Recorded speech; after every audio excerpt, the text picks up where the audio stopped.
গাজার চেহারা বদলে দিতে মরিয়া নেতানিয়াহু।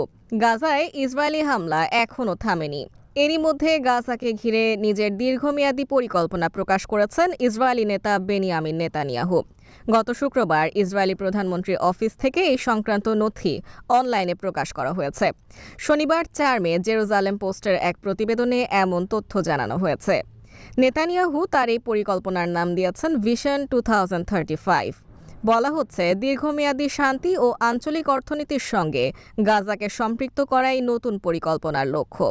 এজন্য গাজায় ব্যাপক নির্মাণযোগ্য ও অর্থনৈতিক বিনিয়োগ করতে চান নেতানিয়াহু। এর বিনিময়ে গাজায় পুতুল সরকার বসাতে চায় তেল আবিব। ৩ ধাপে গাজায় স্বায়ত্তশাসন প্রতিষ্ঠার পরিকল্পনা পেশ করেছেন নেতানিয়াহু। প্রথম ধাপে ১২ মাস ধরে মানবিক সহায়তা প্রদান নিশ্চিত করা। এই জন্য গাজাকে প্রথমে হামাসের হাত থেকে মুক্ত করতে চান নেতানিয়াহু। পরে গাজায় একটি নিরাপদ মানবিক সহায়তা করবে ইসরায়েল। গাজার ফিলিস্তিনিরা সেই সেফ জোনগুলো পরিচালনার দায়িত্বে থাকবে। দ্বিতীয় ধাপে পরবর্তী ৫ থেকে ১০ বছরের মধ্যে নিজেদের নিরাপত্তা নিশ্চিতে কাজ করবে ইসরায়েল।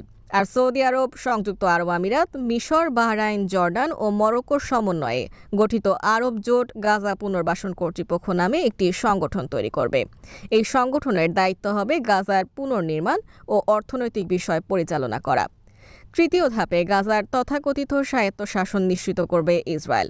তবে যে কোনো নিরাপত্তা ঝুঁকির ক্ষেত্রে ইসরায়েল পদক্ষেপ নেয়ার অধিকার সংরক্ষণ করবে। পরে ধীরে ধীরে গাজার স্থানীয় সরকার বা পশ্চিম তীরের সঙ্গে মিলে একটি ফিলিস্তিনি সরকারের কাছে ক্ষমতা হস্তান্তর করা হবে। তবে গাজাকে চরমপন্থী মুক্ত ও বেসামরিকীকরণ করার সব পক্ষের মধ্যে সমঝোতার ভিত্তিতে পুরো পরিকল্পনা বাস্তবায়ন করা হবে।